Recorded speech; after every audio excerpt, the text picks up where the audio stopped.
Le président vénézuélien Nicolás Maduro a accusé son homologue colombien Juan Manuel Santos d'être responsable d'un attentat contre lui samedi à Caracas, commis selon les autorités vénézuéliennes avec des drones chargés d'explosifs. L'attentat s'est produit lors d'une allocution publique du président vénézuélien, retransmise en direct à la télévision. Mais le direct a été coupé au moment de l'évacuation de Maduro. Aucun observateur sur place ou expert n'a pu apporter de confirmation sur la réalité de la menace. Le ministre vénézuélien de la communication Jorge Rodríguez a expliqué que le président Maduro avait réchappé à un attentat commis avec des drones chargés d'explosifs alors qu'il prononçait un discours lors d'une cérémonie militaire dans le centre de Caracas. 7 militaires ont été blessés et hospitalisés à la suite de l'attaque, a déclaré le ministre. Ce que les images ont montré. Les Vénézuéliens ont pu voir Nicolás Maduro, en direct à la télévision gouvernementale, interrompre son discours.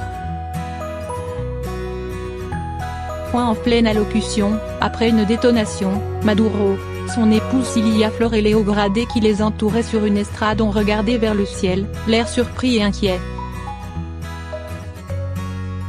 Abrite-toi, abrite-toi, lance alors un membre de l'escorte présidentielle à Nicolás Maduro, qui répond, allons à droite.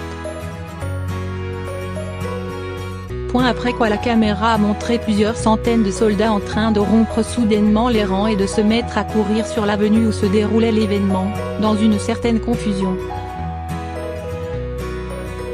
La télévision d'État a ensuite coupé la retransmission. Des photos diffusées ultérieurement sur Internet montrent des soldats escortant le président en le protégeant à l'aide bouclier et un militaire la tête ensanglantée. Le président colombien et l'opposition accusés. Selon le ministre de la Communication, une charge explosive a détonné à proximité de l'estrade présidentielle et d'autres charges ont explosé en plusieurs endroits de la parade militaire. Nicolás Maduro en est sorti complètement indemne et se trouve en ce moment en train d'effectuer son travail habituel, a déclaré le ministre. Lors de son intervention postérieure, Maduro a fait état de plusieurs arrestations. Aujourd'hui on a essayé de m'assassiner, a-t-il dit en ajoutant, un objet volant a explosé devant moi, une grande explosion. Selon lui, une seconde explosion a ensuite eu lieu. Je n'ai pas de doute que le nom de Juan Manuel Santos est derrière cet attentat, a-t-il assuré. À Bogota, le gouvernement colombien a catégoriquement rejeté cette accusation, la qualifiant d'absurde. Un mystérieux groupe rebelle qui serait composé de civils et de militaires a revendiqué l'action, dans un communiqué diffusé sur les réseaux sociaux. Nous ne pouvons pas tolérer que la population soit affamée, que les malades n'aient pas de médicaments, que la monnaie n'ait plus de valeur, que le système éducatif n'enseigne plus rien et ne fasse qu'endoctriner avec le communisme, assure ce texte. Celui-ci est signé du Mouvement national des soldats en chemise, juste là inconnu. Quelques minutes après les événements, les forces de sécurité étaient en train d'inspecter un immeuble qui se trouvait à proximité et dont la façade était noircie. Outre le président colombien Santos, Nicolás Maduro a aussi accusé des personnes vivant selon lui aux États-Unis.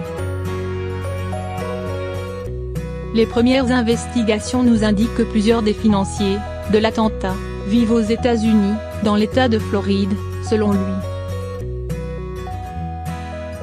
J'espère que le président Donald Trump est disposé à combattre les groupes terroristes, a-t-il ajouté. Mais, Maduro insiste pour faire savoir que l'attaque a été ordonnée de Bogota.